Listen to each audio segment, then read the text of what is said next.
Welcome back to Mimi's Organic Eats. Today we're making a pumpkin spice chocolate zucchini cake without eggs. Pumpkin makes the best egg replacer in cakes because it brings a light, fluffy texture and lots of moisture to your cake. You don't need eggs to make this chocolate zucchini cake. It comes together in one bowl and it is quick and easy. So let me show you how to make it. Preheat the oven to 350 degrees. Now we're going to grate 6 ounces of zucchini using a fine grater. You guys can grate this right into a large mixing bowl. I'm going to be using a mixing bowl today with a hand mixer, but you guys can also do this with a stand mixer if you prefer. But this recipe is so easy that it comes together just in one bowl. Next, we're going to add in the rest of our wet ingredients. Half a cup of extra virgin olive oil.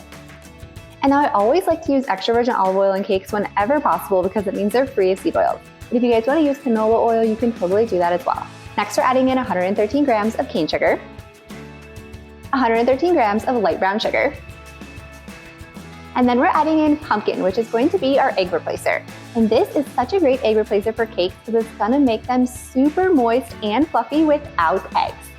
And we have 113 grams of pumpkin puree. And if you'll notice, this cake has no vanilla extract because it doesn't even need it. So if you run out of vanilla extract, this is a wonderful cake to bake. Now we're just going to mix the wet ingredients a little bit with a hand mixer. And if you guys don't have a hand mixer, you can do just a whisk. That totally works too. Next, we're just going to add in our dry ingredients, which is 127 grams of all-purpose flour, 1 teaspoon of baking powder, half a teaspoon of salt, and then 43 grams of Dutch cocoa powder that's been sifted, and 1 teaspoon of pumpkin spice. Now we're just going to mix this together on low until you have a smooth cake batter. And if you guys don't have a hand mixer, you can just do this part with a spatula and it'll pull together nice and easy. Next, you want to go ahead and line your cake pan with parchment paper. I always line with parchment paper because it ensures that you won't have any issues getting your cake out. Now I'm using an 8-inch cake pan today and I have a round one. You guys can use an 8-inch square or an 8-inch round, either works.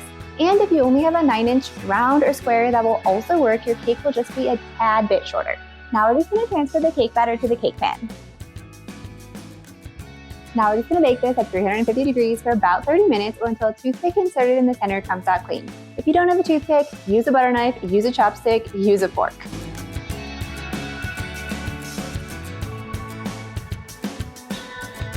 Once your cake is cool, then it's time to make the frosting.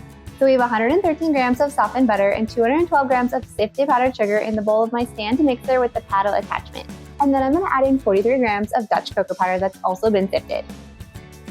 Now I'm doing this in my stand mixer because if I were to make frosting in my hand mixer, I would have powdered sugar flying everywhere. I'm just not good at it, so I never use the hand mixer for frosting. But if you guys want to use that, you totally can. And then last, we're going to add in 2 to 3 tablespoons of milk. You guys could use regular milk or coconut milk like I'm using today, or almond milk, oat milk, they all work.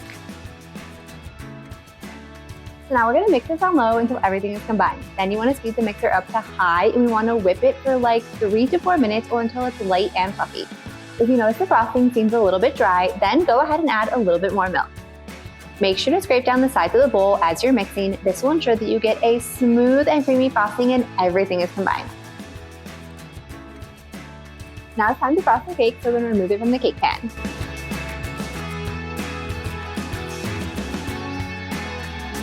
Now we're just going to take our frosting and we're going to spread it out evenly. And this can be totally rustic. I'm using a cake spatula, but you guys can use a regular spatula for this as well too.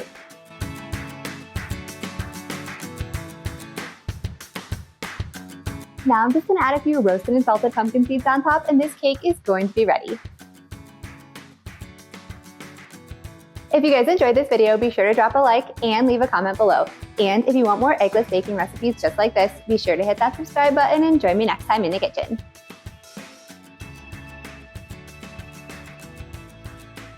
Oh my gosh. This is so good, you guys. You're going to love this.